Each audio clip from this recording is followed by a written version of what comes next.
જળ સંચય જન ભાગીદારી અભિયાન અંતર્ગત સુરત ક્રેડાઈના ઉપક્રમે અવધ યુટોપિયા ખાતે જાગૃતિ કાર્યક્રમ અધ્યક્ષ સ્થાનેથી કેન્દ્રીય જળ શક્તિ મંત્રી સી આર પાટીલે જણાવ્યું કે પાણી રૂપી પારસમણીને સંગ્રહના કારણો રાજ્યમાં પ્રારંભ થઈ ચૂક્યો છે।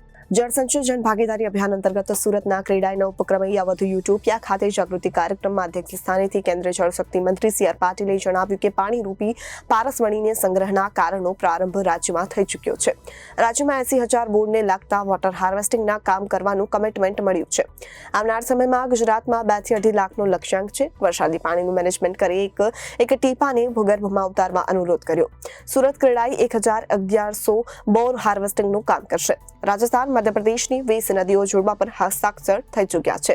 વધુમાં કહ્યું કે ગામનું પાણી ગામમાં, સીમનું પાણી સીમમાં અને ખેતરનું પાણી ખેતરમાં જ રહે અને ભૂગર્ભ જળ રિચાર્જ થાય તે માટે જળ સંચય અભિયાન આશીર્વાદરૂપ નીવડશે।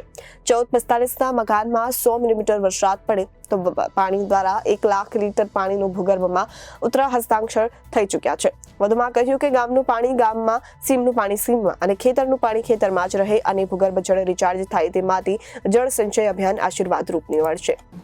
કેચ ધ રેન નામનો એક પ્રોગ્રામ એમણે જાહેર કર્યો। વરસાદને ઝીલી લો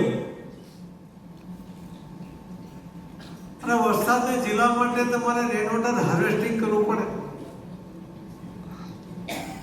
પરંતુ ત્યાર પછી કદાચ એમાં ઇલેક્શન પણ સામે હતું, કદાચ એમાં બહુ વધારે પડતું કામ ના થઈ શક્યું અને આ જવાબદારી પછી સુરતને મળી। મને નથી મળી આ જવાબદારી, સુરતને મળી છે। આપણે એનું બીડું ઝડપ્યું। Reporter Arvind Rathod, Janadesh news, Surat.